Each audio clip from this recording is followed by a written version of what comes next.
വിദേശയാത്രയിലെ ചതിക്കുഴികൾ. ആ ചതിക്കുഴികളിൽ വീണ് കിടക്കുന്ന വ്യക്തികളിൽ ഒരാളായി ജീവിതം തന്നെ നശിച്ചുപോയ സാഹചര്യത്തിൽ നിൽക്കുന്ന ഞാൻ ഈ സമൂഹത്തിന് പങ്കുവെക്കുന്ന എൻ്റെ തെളിവുകളെ അടിസ്ഥാനപ്പെടുത്തി പങ്കുവെക്കുന്ന വീഡിയോയുടെ ഒന്നാമത്തെ ഭാഗം. ഇതിനു മുമ്പത്തെ വീഡിയോയിൽ ഞാൻ പറഞ്ഞിരുന്നു, 2024 മാർച്ച് മാസം 13 തീയതിയാണ് ഞാൻ എൻ്റെ ഭാര്യയുടെ സുഹൃത്തായ റീമ വഴി അരുൺ എന്ന വ്യക്തിയെ ഫോണിൽ കൂടെ പരിചയപ്പെടുന്നത്. ഏകദേശം ഉച്ചയോടടുത്ത സമയത്ത് അരുൺ ഞാനുമായി സംസാരിക്കുകയുണ്ടായി.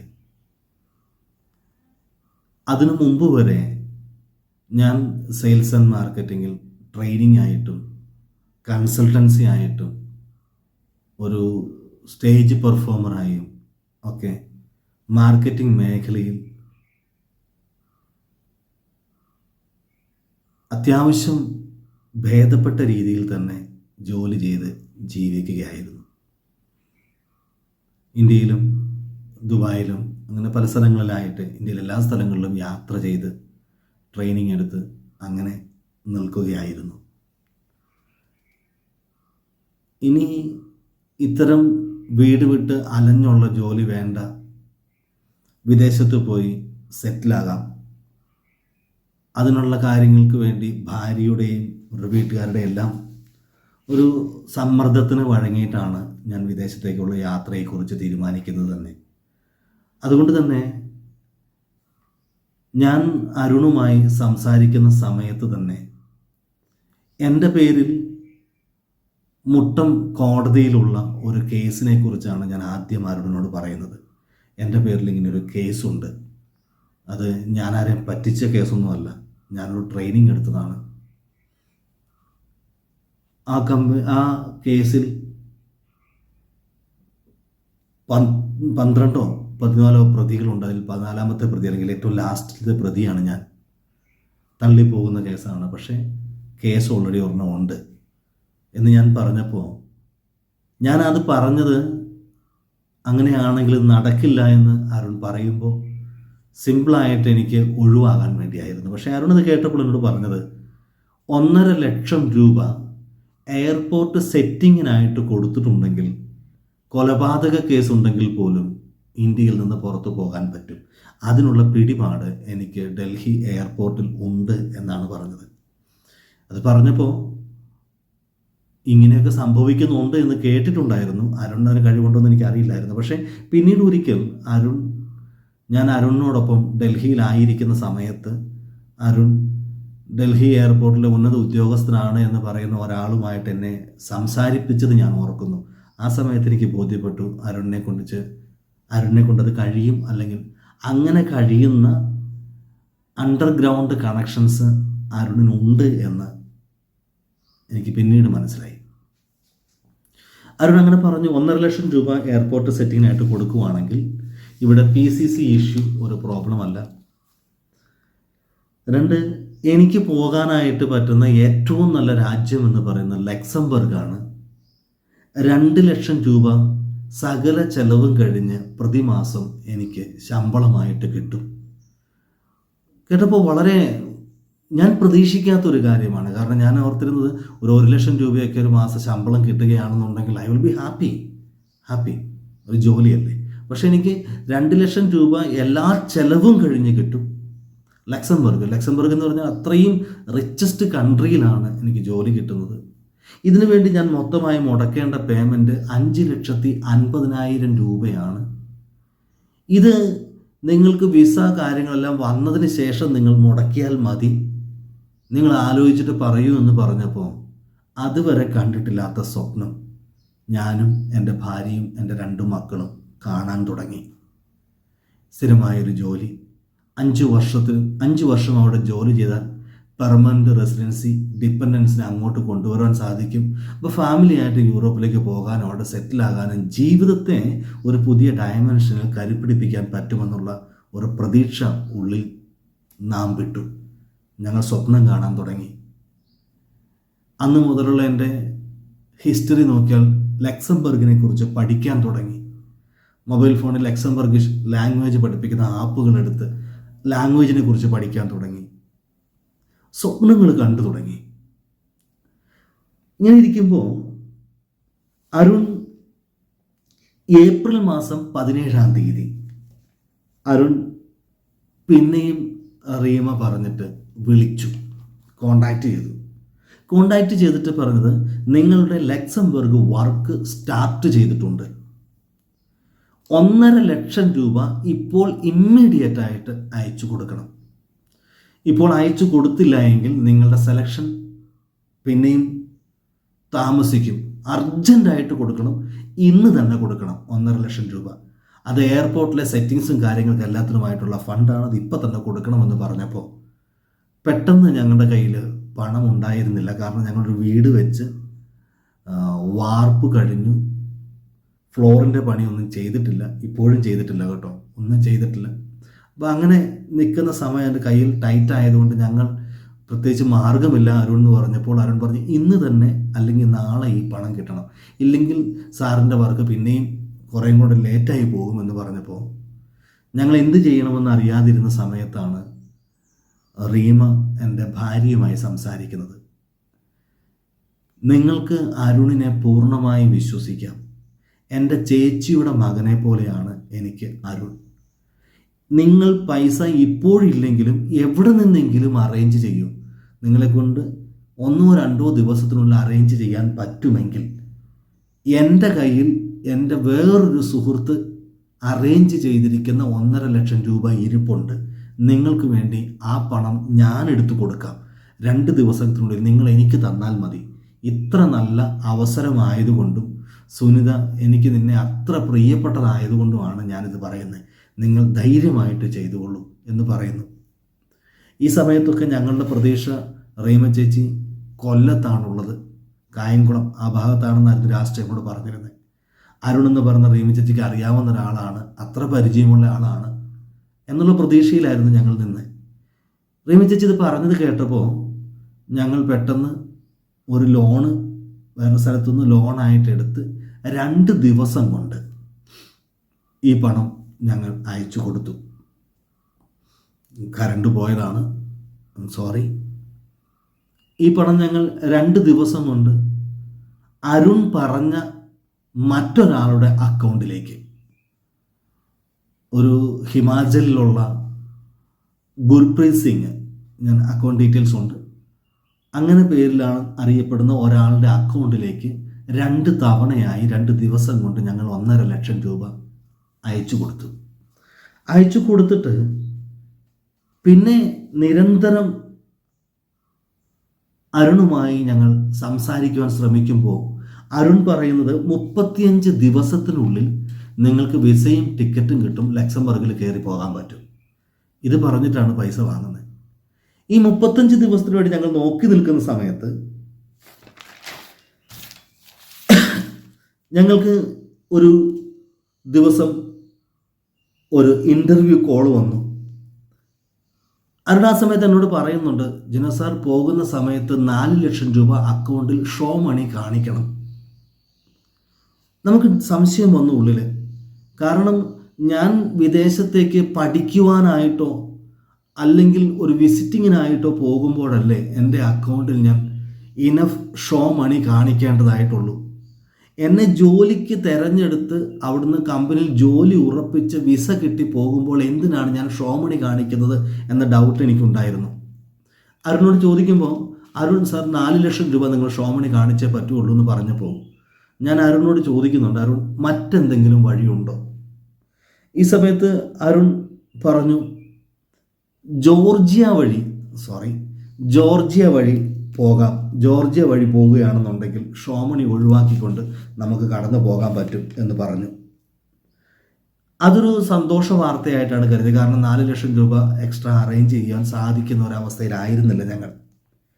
അങ്ങനെ 35 ദിവസത്തിനുള്ളിൽ യാത്രയ്ക്കായിട്ട് തയ്യാറായിരുന്ന എന്നെ വിശ്വസിപ്പിക്കുന്നതിനായിട്ട് മെയ് മാസം 22-ാം തീയതി ഒരു zoom meeting interview Arun arrange ചെയ്തു. വിക്ടർ എന്ന പേരിൽ അറിയപ്പെടുന്ന ഒരാളാണ് എന്നെ ഇൻ്റർവ്യൂ ചെയ്തത്. ആ ഇൻ്റർവ്യൂ കഴിഞ്ഞു. അടുത്ത ദിവസം തന്നെ ജിനോ മാത്യു പാസ്ഡ് എന്ന് പറഞ്ഞു. അപ്പോൾ അരുൺ എന്നോട് പറഞ്ഞു, എനിക്ക് 2200 യൂറോ സകല ചെലവും കഴിഞ്ഞ് ഒരു മാസം വരുമാനം ലക്സംബർഗിൽ കിട്ടും, ഉറപ്പിച്ചു എന്ന് പറഞ്ഞു. സന്തോഷമായി. ഏപ്രിൽ മാസം 17-ാം തീയതി 1.5 ലക്ഷം രൂപ കൊടുത്ത് 35 ദിവസത്തിനുള്ളിൽ വിസയും ടിക്കറ്റും വരുമെന്ന് പറഞ്ഞ് പ്രതീക്ഷിച്ചിരിക്കുന്ന ഞാനാണ് മെയ് മാസം 22-ാം തീയതി സൂം മീറ്റിംഗ് അറ്റൻഡ് ചെയ്യുന്നത്. അപ്പോൾ എന്നോട് പറഞ്ഞു, ഇനി ഓഫർ ലെറ്റർ വരും, അത് കഴിഞ്ഞ് വിസ വരും, കാര്യങ്ങളെല്ലാം വരുമെന്ന് പറയുമ്പോൾ ശരിയാണ്, 35 എന്നുള്ള 45 50 ആയേക്കാം എന്നുള്ള ചിന്തയിൽ ഞങ്ങളിരുന്നു. ഈ സമയത്ത് അരുൺ പറഞ്ഞ 5.5 ലക്ഷം രൂപയും അറേഞ്ച് ചെയ്തിട്ടാണ് ഇരിക്കുന്നത്. ഈ സമയത്താണ് അരുൺ പറഞ്ഞ് ജോർജിയ വഴി പോകുകയാണെന്നുണ്ടെങ്കിൽ 4 ലക്ഷം രൂപ ഷോമണി കാണിക്കേണ്ട, പക്ഷെ ചെലവ് അല്പം കൂടും. ഇതാ പറഞ്ഞേ. അപ്പോൾ ഈ സൂം മീറ്റിംഗ് കഴിഞ്ഞു, 45 ദിവസം കഴിഞ്ഞു. ഇപ്പോൾ ജോർജിയ വഴി പോവുകയാണെന്നുണ്ടെങ്കിൽ ചെലവ് അല്പം കൂടുമെന്ന് പറഞ്ഞപ്പോൾ ആ ചെലവ് എത്ര കൂടുമെന്ന് അറിയേണ്ടത് എൻ്റെ ആവശ്യമായിരുന്നു. കാരണം പെട്ടെന്നൊരു 50,000 1 ലക്ഷം രൂപ എടുക്കണമെന്ന് പറഞ്ഞാൽ അറേഞ്ച് ചെയ്യാൻ പറ്റുന്ന സാഹചര്യത്തിലല്ല ഞങ്ങൾ. അതുകൊണ്ട് തന്നെ മുൻകൂട്ടി ചോദിച്ച് അറിയുവാനായിട്ട് അരുണിനെ ദിനം പ്രതി വിളിച്ചുകൊണ്ടിരുന്നു. ഈ വിളിക്കുന്ന സമയത്ത് അരുൺ ഫോൺ എടുക്കുന്നില്ല. അങ്ങനെ അരുൺ ഫോൺ എടുക്കാതെ ഇടയ്ക്ക് മെസ്സേജിൽ hi sir I will call you back, I am busy, ഈ ഒരു റെസ്പോൺസ് മാത്രം അരുൺ തന്നുകൊണ്ടിരുന്നു. അങ്ങനെ എല്ലാ ദിവസവും അരുണിനെ വിളിക്കും, അരുണിൻ്റെ കോളിന് വേണ്ടി വെയിറ്റ് ചെയ്യും. അരുൺ സംസാരിക്കില്ല. പൈസ 1.5 ലക്ഷം രൂപ കൊടുത്തു. 45 ദിവസം കഴിഞ്ഞു. എത്ര രൂപയാണ് ഇനി ഞാൻ കൊടുക്കേണ്ടത് എന്ന് ചോദിക്കാൻ ഉത്തരം എനിക്ക് കിട്ടുന്നില്ല. ഈ സമയത്ത് റീമ ചേച്ചിയുമായി ഞങ്ങൾ നിരന്തരം സംസാരിക്കുന്നുണ്ട്. സംസാരിക്കുന്ന സമയത്ത് റീമ ചേച്ചി അരുണിന് എന്നെപ്പോലെ തന്നെ യാത്ര ചെയ്യേണ്ട ചില ലേഡി കാൻഡിഡേറ്റ്സുമായിട്ടുള്ള ഒരു സഭ്യതയുടെ പരിധി ലംഘിച്ചുള്ള വാട്സപ്പ് ചാറ്റുകളും അങ്ങനെയുള്ള കാര്യങ്ങളൊക്കെ ഉണ്ടായി എന്നും അതിൻ്റെ പേരിൽ ചെറിയ പേഴ്സണൽ ഇഷ്യൂസിലാണ് ചേച്ചി ഉള്ളതെന്നും ഒക്കെ ചേച്ചി എൻ്റെ ഭാര്യയോട് സൂചിപ്പിക്കുന്നുണ്ട്. ആ സമയത്ത് ചേച്ചീനെ ഞങ്ങൾ സാരമില്ല ചേച്ചി, അതൊക്കെ സ്വാഭാവികമല്ലേ, ഒരാൾക്ക് താല്പര്യമുണ്ടെങ്കിൽ സംസാരിക്കട്ടെ, അല്ലെങ്കിൽ സംസാരിക്കേണ്ട എന്ന രീതിയിൽ ഞങ്ങൾ ആശ്വസിപ്പിക്കുന്നു. എന്നാൽ ഇടയ്ക്കൊരു ദിവസം ചേച്ചി വിളിച്ചിട്ട് പറഞ്ഞു, അരുണിൻ്റെ പ്രഷർ താങ്ങാൻ പറ്റുന്നില്ല, ഇനി ഞാൻ ആത്മഹത്യയെക്കുറിച്ച് ചിന്തിക്കുകയാണ് എന്ന് ചേച്ചി പറഞ്ഞു. ഈ സമയത്ത് അരുൺ ആ സമയത്ത് കേരളത്തിൽ ഒന്ന് വന്നു. ഞങ്ങളോട് പറഞ്ഞില്ല, ഞങ്ങളോട് വിളിക്കുന്നില്ല.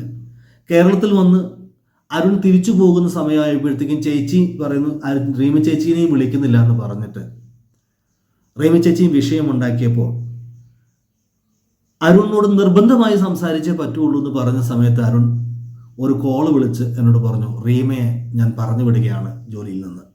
റീമ എൻ്റെ വ്യക്തിപരമായ കാര്യത്തിൽ ഇടപെടുന്നു. സാറിന് എന്തെങ്കിലും പ്രോബ്ലം ഉണ്ടോ? ഞാൻ ആ സമയത്ത് സിമ്പിളായിട്ട് ഞാൻ പറഞ്ഞു, എനിക്ക് അതിനകത്ത് പ്രോബ്ലം ഉള്ളേ, നിങ്ങളുടെ സ്റ്റാഫാണ് റീമ, നിങ്ങൾക്ക് സ്റ്റാഫിൻ്റെ ക്വാളിറ്റി നിങ്ങൾക്ക് ഇഷ്ടപ്പെടുന്നില്ല, നിങ്ങൾക്ക് ജോലിയിൽ നിന്ന് പിരിച്ചുവിടാം. ഞാൻ പണം തന്നത് റീമ ചേച്ചിക്ക് കടമായിട്ട് കൊടുത്തതല്ല, ഞാൻ പണം തന്നത് എൻ്റെ ജോലിക്ക് വേണ്ടിയാണ് തന്നത്, നിങ്ങൾ വർക്ക് ചെയ്യൂ എന്ന് പറഞ്ഞു. ഇത് കഴിഞ്ഞ് റീമ ചേച്ചിയുമായിട്ട് സംസാരിച്ചപ്പോൾ റീമ ചേച്ചി പറഞ്ഞു, എനിക്കിവിടെ പിടിച്ചു നിൽക്കാൻ പറ്റുന്നില്ല, എൻ്റെ ഭാര്യയോട് പറഞ്ഞു ആത്മഹത്യ ചെയ്താലോ എന്ന് ഞാൻ ആലോചിക്കുകയാണ്. ഞങ്ങൾക്കറിയാം ഒരു ക്യാൻസർ പേഷ്യൻ്റാണ്, സിവിയർ ആയിട്ടുള്ള ക്യാൻസർ കഴിഞ്ഞ് സർജറി കഴിഞ്ഞിരിക്കുന്ന ഒരു സ്ത്രീയാണ്, 50 വയസ്സിന് മുകളിൽ പ്രായമുള്ള സ്ത്രീയാണ്. അപ്പോൾ റീമ ചേച്ചി പറയുന്നത് ജിനോയോട് എങ്ങനെയെങ്കിലും ഇങ്ങോട്ടൊന്ന് കയറി വരാൻ പറയാമോ എന്ന് പറഞ്ഞ് റീമ ചേച്ചി സംസാരിക്കുന്നതനുസരിച്ച് ഈ സമയത്താണ് ഞങ്ങൾ മനസ്സിലാകുന്നത് ആള് കാഠ്മണ്ഡുവിലാണ് ഉള്ളതെന്ന്, ഫോൺ വിളിക്കാൻ എടുക്കുന്നില്ല, ഇങ്ങനെയൊക്കെ സംസാരിച്ച സമയത്ത് കാഠ്മണ്ഡുവിലാണ് ഉള്ളതെന്നും കൂടെ അറിയുമ്പോൾ ഞങ്ങൾ അക്ഷരാർത്ഥത്തിൽ ഞെട്ടിപ്പോവുകയും ചെയ്തത്. കാരണം അരുൺ കാഠ്മണ്ഡുവിലാണ് ഉള്ളത് എങ്കിൽ ഞങ്ങൾ ഒരിക്കലും ഈ 1,50,000 രൂപ കൊടുക്കില്ലായിരുന്നു. കാരണം ഞങ്ങൾക്ക് കണ്ടെത്താൻ പറ്റാത്ത ഒത്തിരി ദൂരത്തിലേക്ക് ഞങ്ങൾ ഒരിക്കലും വിശ്വസിച്ച് പണം കൊടുക്കുമായിരുന്നില്ല. അരുൺ കാഠ്മണ്ഡിലാണെന്ന് അറിഞ്ഞു, റീമ ചേച്ചി പേഴ്സണൽ പ്രോബ്ലത്തിലാണെന്ന് അറിഞ്ഞു, അവർ തമ്മിൽ സ്വരച്ചേർച്ചയിലാണെന്ന് അറിഞ്ഞു. ഇപ്പം ജിനു എൻ്റെ അടുത്ത് രാവിലെ ചോദിച്ചു, നമ്മൾ തമ്മിൽ ഞാനും സാറും തമ്മിൽ എന്തെങ്കിലും പ്രശ്നമുണ്ടോ എന്നുള്ള രീതിയിൽ എന്നോട് സംസാരിച്ചു. അതിനൊന്നും ഞാൻ മറുപടി പറയുന്നില്ല, എനിക്കതിൻ്റെ ആവശ്യവുമില്ല. ഞാനൊരു സ്ഥലത്ത് വർക്ക് ചെയ്യുന്നതാണ്, പല പ്രശ്നങ്ങളും ചിലപ്പോൾ കാണാതിരിക്കും. അത് സാറ് എന്താ പറഞ്ഞതെന്നോ എന്താ ഏതാണെന്നുള്ളത് അവർ തമ്മിൽ സംസാരിക്കട്ടെ. നമ്മൾ തമ്മിലുള്ള സംസാരമാണ്. എനിക്ക് ശരിക്കും പറഞ്ഞാൽ 50 വയസ്സായി, എനിക്ക് ഒത്തിരി ബുദ്ധിമുട്ടുകളും കാര്യങ്ങളൊക്കെ ഉണ്ട്. അപ്പോൾ ഈ പൈസയൊക്കെ വാങ്ങിച്ചതും പിന്നെ അല്ലാതെ കുറച്ച് കാൻഡിഡേറ്റിൻ്റെ ഞാൻ കൊടുത്തിട്ടുണ്ട്. ഒന്നിൽ നോ പറയണം, അല്ലെങ്കിൽ യെസ് പറയണം, അല്ലെങ്കിൽ നമ്മളോട് സംസാരിക്കാൻ വേണ്ടി. ഇതൊന്നും പറ്റുന്നില്ല, ഇവരുടെ വീട്ടുകാരും ഉണ്ട്. അപ്പം നമ്മൾ സംസാരിക്കുമ്പോൾ അത് അതിര് കടന്ന് പോകരുത്. അപ്പോൾ അതുകൊണ്ട് ഞാൻ സൈലൻ്റായി ഇരിക്കുകയാണ്. അതുകൊണ്ടാണ് എനിക്ക് നിങ്ങൾക്ക് മറുപടി തരാൻ പറ്റാത്തത്. അപ്പോൾ ഇന്നലെ രാത്രി സുനിത എനിക്ക് ഇങ്ങനെ ജിനോ വെളിയിൽ പോയി നിൽക്കണോ അങ്ങനെ ഇങ്ങനെ എന്ന് പറഞ്ഞ് എനിക്ക് മെസ്സേജ് ഇട്ടതും ഒക്കെ എനിക്ക് മനസ്സിലായി. ഞാൻ അതിലൊരു മെസ്സേജ് ഞാൻ അങ്ങോട്ട് ഫോർവേഡ് ചെയ്ത് കൊടുത്തു. അപ്പം അതിൻ്റെ മറുപടിയൊന്നും എനിക്കറിയത്തില്ല, എൻ്റെ അടുത്തൊന്നും പറഞ്ഞുമില്ല. രാവിലെ ഞാൻ വിളിക്കാം എന്ന് മാത്രമേ പറഞ്ഞു. ഈ നേരമായിട്ടും ഓൺലൈൻ വന്നിട്ടുമില്ല, എനിക്ക് വിളിക്കാൻ പറ്റില്ല. പിന്നെ അവർ ഫാമിലി ആയിട്ട് നിൽക്കുന്നതുകൊണ്ട് നമ്മൾ പോയി മോൻ കിടക്കുന്നിടത്ത് പോയി വിളിക്കുന്നതൊന്നും ശരിയായിട്ടുള്ള നടപടിയാണെന്ന് എനിക്ക് തോന്നുന്നില്ല. പിന്നെ എന്നെ സംബന്ധിച്ച് എൻ്റെ എല്ലാ ഇതും നഷ്ടപ്പെട്ടിരിക്കുക. ഞാൻ പൈസ വാങ്ങിച്ചു കൊടുത്തിട്ടുണ്ടെങ്കിൽ ഞാൻ ഇവിടെ തന്നെ അങ്ങ് തീരും. അതാ എൻ്റെ തീരുമാനം ഇപ്പോൾ. കാരണം നമുക്കിതുവരെ ഇതുപോലെ ഒരു പൈസയുടെ പ്രശ്നത്തിൽ ഒരു ഫ്രോഡ് പരിപാടി നമ്മുടെ ഭാഗത്തുനിന്ന് ഉണ്ടായിട്ടില്ല. അത് സുനിതയ്ക്ക് അറിയാമല്ലോ. ഞാൻ അവിടെ താമസിക്കാൻ വന്നപ്പോഴും ഒരു മനുഷ്യനും അങ്ങനത്തെ ഒരു സംസാരം അല്ലെങ്കിൽ ഒരാൾ പോലും എന്നെ അന്വേഷിച്ച് അവിടെ വന്നിട്ടില്ല, നമ്മുടെ ആൾക്കാരല്ലാതെ. അപ്പോൾ ഞാൻ വിചാരിക്കുന്നു എന്തൊക്കെയോ ഞാൻ കാരണമാണ് ഇതൊക്കെ സംഭവിച്ചതെന്ന് തോന്നുന്നു. അപ്പോൾ ഇതങ്ങ് ഇവിടെ വെച്ച് തന്നെ അങ്ങ് അവസാനിപ്പിക്കണം എന്നാണ് ഞാനിപ്പോൾ ആഗ്രഹിക്കുന്നത്. നിങ്ങളുടെ പൈസയുടെ ഒന്നും ആയില്ലെങ്കിൽ എനിക്ക് നിങ്ങളുടെ ഒന്നും വായിലിരിക്കുന്ന കേൾക്കാനും പറ്റത്തില്ല. നിങ്ങളുടെയൊക്കെ വായിലിരിക്കുന്നതല്ല, നിങ്ങളുടെ പ്രശ്നം കൊണ്ടും നിങ്ങളുടെ അവിടെ നിൽക്കാൻ പറ്റാത്തത് കൊണ്ടും ഒക്കെ നിങ്ങൾക്ക് ഒത്തിരി പ്രശ്നങ്ങളുണ്ടെന്ന് ഞാൻ മനസ്സിലാക്കുന്നു. പക്ഷേ അതൊന്നും അല്ല ഇപ്പം ഞാൻ ചിന്തിക്കുന്നത്. എന്തെങ്കിലും സ്വയം ചെയ്താലോ. നോക്കട്ടെടാ, ഇന്നും കൂടെ നോക്കാം നമുക്ക്. അത് കഴിയുമ്പോഴത്തേക്ക് എഴുതി വെച്ചിട്ട് തന്നെ ഞാൻ ചെയ്യത്തുള്ളൂ. എനിക്ക് അത്ര എൻ്റെ പൊറുതി മുട്ടയാണ്. കാരണം എന്തെങ്കിലും കാരണമാണെങ്കിൽ നമ്മളോട് ഓപ്പണായിട്ട് സംസാരിക്കണം. നിങ്ങളോട് പറഞ്ഞ സ്ഥിതിക്ക് എന്നെ സംബന്ധിച്ച് എനിക്ക് അങ്ങനെ ഒരു കാരണം ഉണ്ടെന്നോ ഒന്നും എനിക്കറിയത്തില്ല. ഇനി പേഴ്സണലി അങ്ങനെ എന്തെങ്കിലും മനസ്സിലുണ്ടെങ്കിൽ അതെനിക്ക് എൻ്റെ വിഷയമല്ല. എന്താണെങ്കിലും അവരുടെ സ്റ്റാഫാണ്, എൻ്റെ അടുത്ത് ചോദിക്കാം. പക്ഷേ ഈ പൈസയുടെ കാര്യത്തിൽ എനിക്ക് അങ്ങനെ ഒഴിവ് പറയാൻ പറ്റത്തില്ല ആരോടും. അപ്പം ഞാൻ വിചാരിക്കുന്നത് എനിക്ക് കെട്ടിയവനോട് പോലും പറയാൻ പറ്റാത്ത അവസ്ഥയാണ്. പുള്ളി വിളിച്ചപ്പോഴും ഞാൻ എല്ലാം എന്താ പറയുക, എന്തോ ഈ സംസാരത്തിൽ മനസ്സിലായിട്ടായിരിക്കും എന്താ പ്രശ്നം എന്ന് ചോദിച്ചാൽ ഒന്നും പറഞ്ഞില്ല. ഇനി പുള്ളിയോട് ഇന്ന് വൈകിട്ട് എല്ലാ കാര്യങ്ങളും പറയണം. ഞാൻ എന്തെങ്കിലും ചെയ്യും, അത്ര അവസ്ഥയിലാണ് ഞാൻ നിൽക്കുന്നത്. കാരണം പലരും ഈ തന്നവരും വിളിക്കുന്നു, മറ്റുള്ളവരും വിളിക്കും. എടാ, ചെയ്യണമെന്നൊന്നും എനിക്ക് യാതൊരു താല്പര്യവുമില്ല. നോ എന്ന് പറഞ്ഞാൽ നോ, അത് പ്രശ്നം തീർന്നു. അല്ലെങ്കിൽ ചെയ്യാമെന്ന് പറഞ്ഞാൽ ചെയ്യാം. അത് രണ്ടും ഞാൻ ഓക്കെയാണ്. ചെയ്യണില്ലെങ്കിൽ അവരവരുടെ പൈസ അങ്ങ് കൊടുക്കുക. അതും ഇല്ല ഇതും ഇല്ല. നാളെ നാളെ നാളെ നാളെ ആദ്യം പറഞ്ഞു പൈസ കൊടുത്തിട്ട് ഇങ്ങനെ 10 ദിവസത്തിനകം ഓഫർ ലെറ്റർ വരും, അത് കഴിഞ്ഞിട്ട് 10 ദിവസത്തിനകം VSF എന്താണ്ടൊക്കെ കുറേ കഥകൾ പറഞ്ഞു. എനിക്കൊന്നും ഇപ്പോൾ എൻ്റെ ഓർമ്മയിലേ ഇല്ല. അപ്പം അതുകൊണ്ട് സമാധാനപ്പെട്, എന്തെങ്കിലും ഒരു വഴി ഉണ്ടാവും.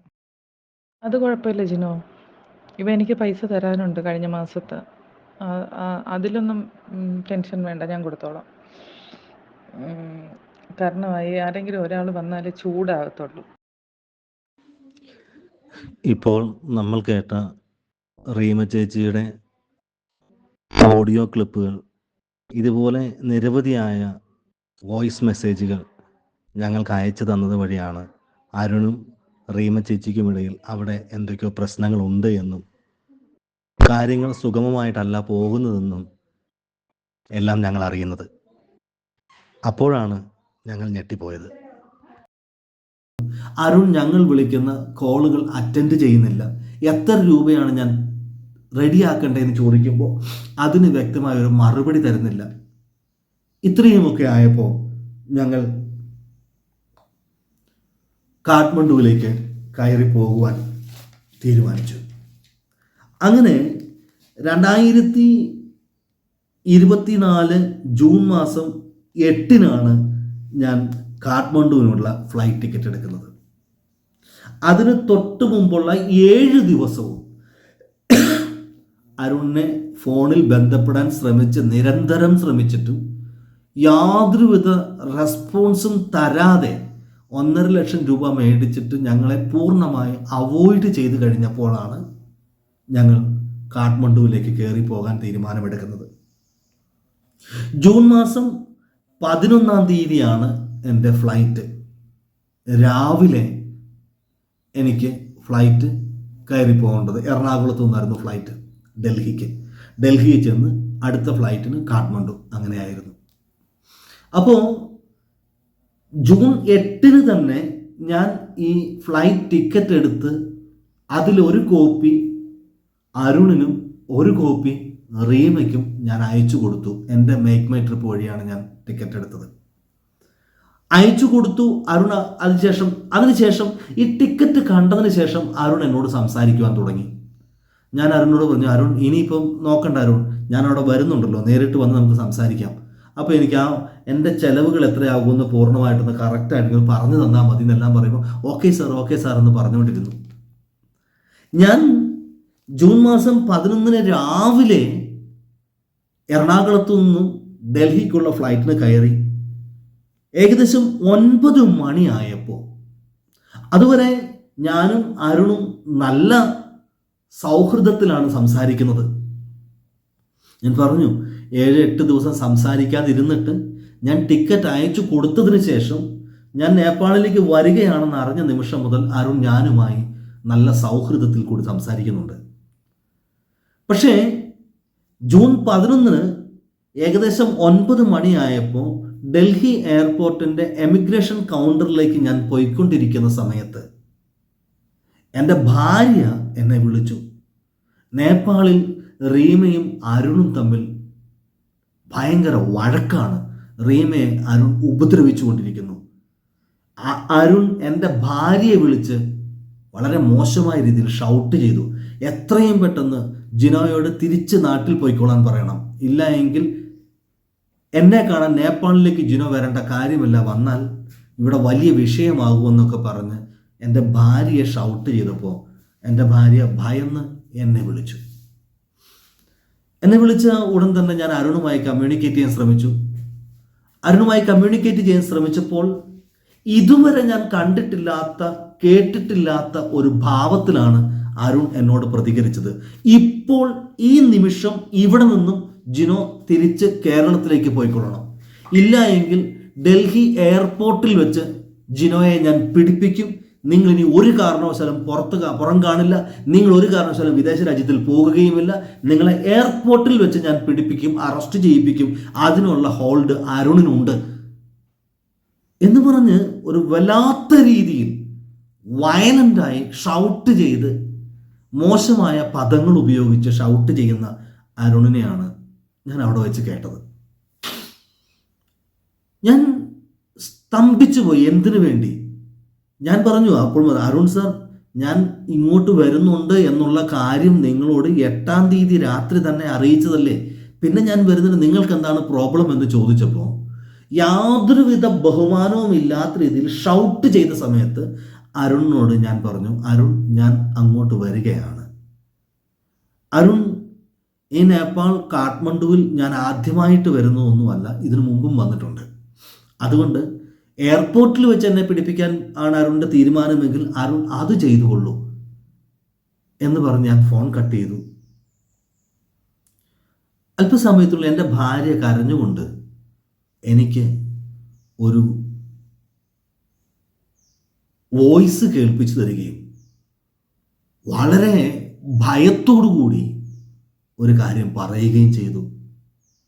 പറഞ്ഞതിതാണ്, നേപ്പാളിൽ വെച്ച് ജിനോ മാത്യു എന്ന ഞാൻ നേപ്പാളിലേക്ക് വരാനുള്ള കാരണം റീമ എന്ന് പറയുന്ന അരുണിൻ്റെ സ്റ്റാഫ്, എൻ്റെ ഭാര്യയുടെ സുഹൃത്ത് വിളിച്ചിട്ടാണ് വരുന്നത്.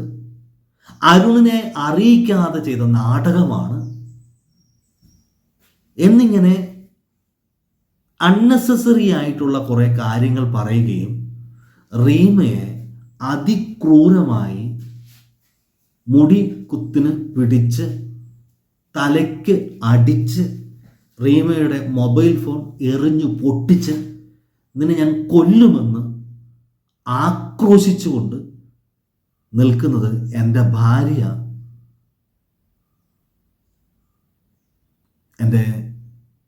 തൻ്റെ സുഹൃത്ത് റീമയുമായി ഫോണിൽ സംസാരിച്ചു കൊണ്ടിരിക്കുന്ന ഫോൺ ലൈൻ കട്ടാകാതെ എൻ്റെ ഭാര്യ കേട്ടുകൊണ്ടിരിക്കുകയാണ്. അത്ര അധികമായി ഷൗട്ട് ചെയ്തുകൊണ്ട് റീമയുടെ തലയ്ക്ക് അടിച്ച് റീമയുടെ മൊബൈൽ ഫോൺ എറിഞ്ഞു പൊട്ടിച്ച് നിന്നെ ഞാൻ കൊന്നുകളയും എന്ന രീതിയിൽ ഷൗട്ട് ചെയ്യുന്ന ഈ ശബ്ദം കേട്ട് ഭയന്ന് എൻ്റെ ഭാര്യ എന്നെ വിളിച്ചിട്ട് ഇനി നമ്മൾ എന്ത് ചെയ്യും എന്ന ചോദ്യമാണ് എൻ്റെ ഭാര്യ എന്നോട് ചോദിച്ചത്. ഈ ഒരു വീഡിയോ ഞാൻ ഇവിടെ നിർത്തുകയാണ്. അന്ന് ഈ റീമ എന്ന സ്ത്രീയെ അരുൺ ഉപദ്രവിക്കുന്നതും ആ സമയത്ത് അരുൺ ഷൗട്ട് ചെയ്യുന്നതും ഭാഗ്യവശാൽ എൻ്റെ ഭാര്യയുടെ മൊബൈലിൽ ആ ഓഡിയോ ക്ലിപ്പ് ഉണ്ടായിരുന്നു. സമൂഹത്തിൽ വളരെ മാന്യനായിട്ട് എല്ലാവരെയും സഹായിക്കുകയാണ് എന്ന രീതിയിൽ മേനി നടിച്ചു നിൽക്കുന്ന അരുണിന് ഇങ്ങനെ ഒരു മുഖമുണ്ട് എന്ന കാര്യം എവിടെ വെച്ചാണ് ഞങ്ങൾ പറ്റിക്കപ്പെട്ടതെന്ന് തിരിഞ്ഞു നോക്കുമ്പോൾ ഞങ്ങൾക്ക് മനസ്സിലായ കാര്യം ഈ ലോകം അറിയേണ്ടതിനായിട്ട് ആ ഓഡിയോ ഇതിനോടൊപ്പം ചേർത്തുകൊണ്ട് ഈ വീഡിയോ ഈ പാർട്ട് അവസാനിപ്പിക്കുകയാണ്. ഞാനൊന്നും പറഞ്ഞിട്ടില്ല, ഞാനൊന്നും ചെയ്തിട്ടുമില്ല. എന്തോ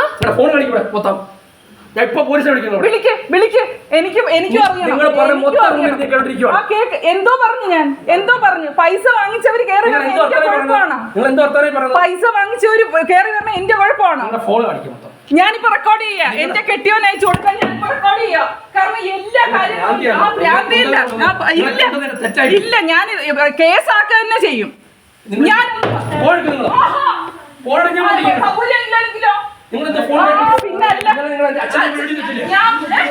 അച്ഛനെ എന്തോ പറഞ്ഞു.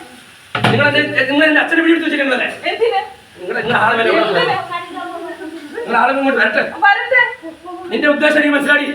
കണ്ടോ മര്യാദ സംസാരിക്കണം, മര്യാദ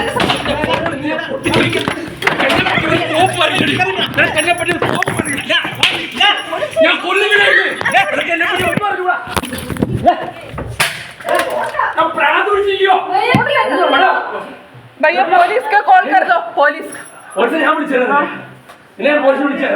पुलिस शंबल 35,000 का साड़ी देके मैं इसको रुका है. 1,50,000 साल में बोलूंगा मैं.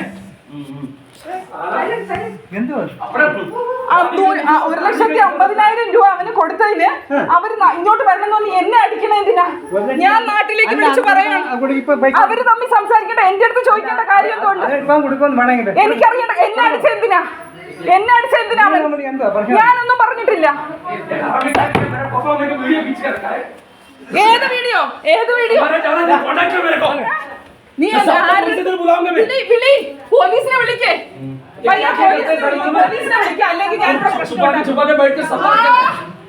പൈസ വാങ്ങിച്ചിട്ട് പൈസയുടെ ആള് വരണം എന്ന് പറഞ്ഞപ്പോ നിനക്ക് എന്റെ അടുത്ത് കുതിര കയറണം.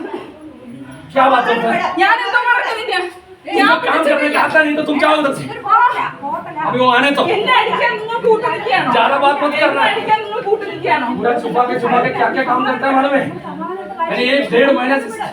अभी हमने पकड़ा है, तब से मालूम है. ऐसे सबसे पहले 1,50,000 രൂപ കൊടുത്തിട്ട് ഫോൺ എടുക്കണില്ല. അത് പറഞ്ഞ പോലെ എന്റെ അടുത്ത് എന്തിനാ ബഹളം ഉണ്ടാക്കണത്? ഞാൻ പോലീസിലെ കേസ് കൊടുക്കും. ഞാൻ ഹസ്ബൻഡിനെ വിളിച്ച് പറയാൻ പോവാ. എന്ത് പരിഹരിക്കാൻ? എന്നെ അടിച്ചെന്തിനാ? എന്നെ കൈവച്ചെന്തിനാ? എന്റെ മൊബൈൽ മേടിക്കും. എനിക്കതൊന്നും അല്ല. അതൊക്കെ അവര് തമ്മിലായിക്കോട്ടെ. എന്റെ ദേഹത്ത് തൊട്ടതിന് പോലീസിനെ വിളിച്ചേ പറ്റുള്ളൂ. പോലീസിനെ വിളിക്കണം.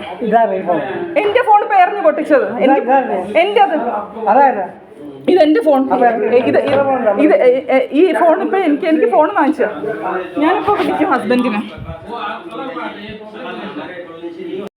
ഡൽഹി എമിഗ്രേഷനിൽ നിന്ന് അടുത്ത പാർട്ടോടുകൂടി നമുക്ക് യാത്ര തുടങ്ങാം. എല്ലാവർക്കും നന്ദി.